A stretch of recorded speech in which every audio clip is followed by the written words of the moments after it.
अस्पताल में नाबालिग से हैवानियत। अस्पताल में नाबालिग से सामूहिक रेप का मामला सामने आया है। अस्पताल की एनटी विभाग में रेप की वारदात को अंजाम दिया गया है। बीमार मां के साथ अटेंडेंट के तौर पर आई थी पीड़िता और 8 और 9 जून की दरमियानी रात का पूरा मामला बताया जा रहा है। वारदात के बाद से पीड़िता की कोई जानकारी नहीं है। पुलिस ने मामला दर्ज कर लिया है और घटना की जांच शुरू कर दी है। सूचना आई है कि कोई एक लड़की भर्ती हुई थी कल रात को, तो उसकी सूचना आ गई थी कैजुअल्टी में कि सेक्सुअल असॉल्ट हुआ है 2 आदमियों के द्वारा। एक ऐसी सूचना करके आई थी और आज भी ये सूचना आई कि वो लड़की फिर एक्सपॉन्ड कर गई, मतलब नहीं मिली उनको बिस्तर में। तो ये सूचना आई और हम लोगों ने तुरंत उसको पुलिस को दे दिया है, क्योंकि वो लड़की की उम्र ऐसा लग रहा है कि नाबालिग है। इसलिए हम लोगों ने संवेदनशील मामला है, इसलिए हम लोगों ने पुलिस को ये पूरा सौंप दिया है जांच का कि ये ऐसा एक सूचना हमारे पास ही आई है कि एक लड़की के साथ 2 लोगों के द्वारा रेप की मतलब सूचना सेक्सुअल असॉल्ट हुआ है। सर, ये घटना अस्पताल परिसर के अंदर ये अभी जांच का विषय है, जांच चल रही है। सर, ऐसा बताया जा रहा है कि इसमें अस्पताल प्रबंधन के कई कर्मचारी भी शामिल हैं। अस्पताल प्रबंधन के कर्मचारी को शामिल होने का बिल्कुल भी अभी ऐसी कोई भी सूचना नहीं है। और ये अभी जो सूचना आई थी मैंने आपको बताई कि उसको हमने पुलिस को दे दिया है, पुलिस जांच कर रही है। कुछ ये बताया जा रहा है कि उसकी माँ यहाँ पहले से एडमिट थी। वो हाँ, माँ पहले से उसकी एडमिट थी, एंटी वार्ड में उसका इलाज चल रहा था और वो अटेंडर के रूप में उनकी सेवा के लिए थी। कुछ अपुष्ट सूत्रों से ऐसी कुछ हमारे पास जानकारी आ रही थी कि जो अपना मेडिकल कॉलेज है वहाँ पे कुछ रेप की घटना हुई है, लेकिन अभी तक पुलिस के पास कोई भी फरियादी या पीड़िता नहीं आई है।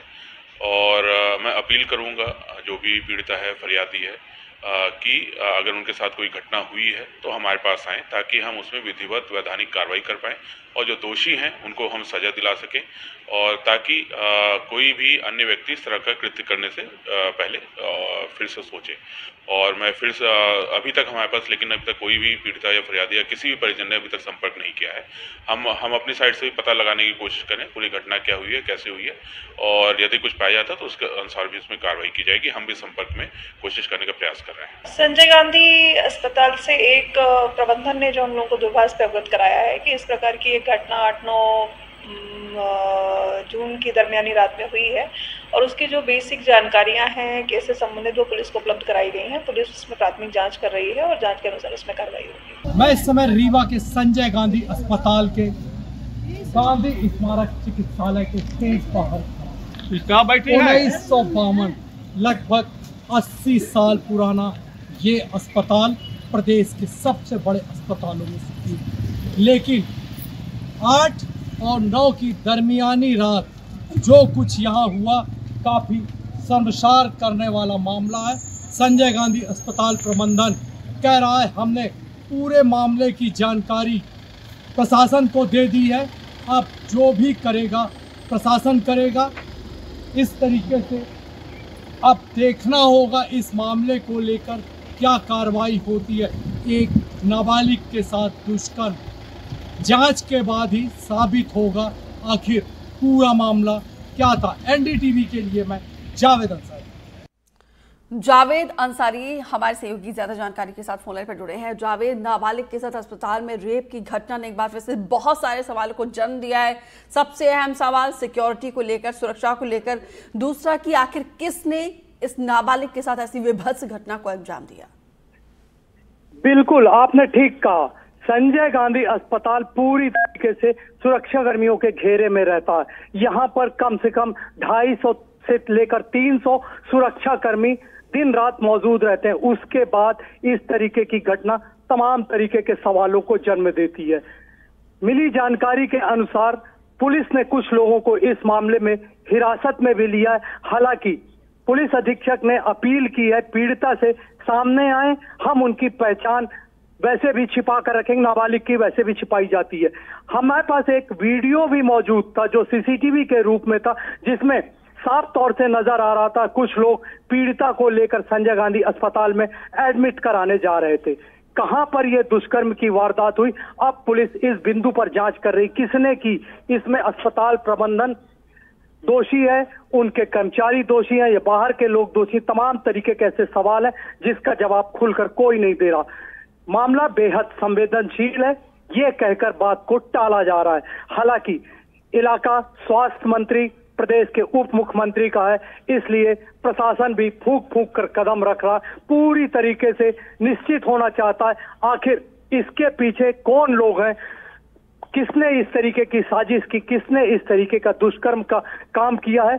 पुलिस पूरे तरीके से निश्चित होने के बाद ही कुछ बोलना चाहती। हालांकि प्रशासन ने ये तो स्वीकार लिया है कि हाँ इस तरीके की वारदात हुई है। जी, शुरुआती जांच में क्या चीजें निकलकर सामने आई हैं, क्योंकि देखिए मामला ही प्रदेश के मंत्री का ये इलाका है और ऊपर से सरकारी अस्पताल है, ऐसे में तो त्वरित कार्रवाई करनी चाहिए और बहुत ही युद्ध स्तर पर कार्रवाई करनी चाहिए। बिल्कुल आपने ठीक कहा। सबसे बड़ी बात यहाँ पर अभी मिली जानकारी ये बता रही है कि यहाँ के अधीक्षक राहुल मिश्रा ने ड्यूटी सीएमओ को, जिन्होंने इस पूरे मामले को लंबे समय तक दबाए रखा, उनको 100 कॉल नोटिस जारी कर दिया है। इस बात की पुख्ता जानकारी हमारे पास आ गई है।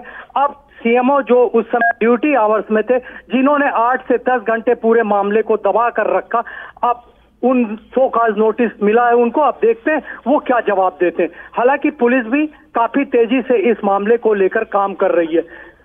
जावेद, मामले को दबा के रखा है, ये बात तो इस तरफ इशारा कर रहा है कि इसमें कहीं ना कहीं अस्पताल का भी इन्वॉल्वमेंट है।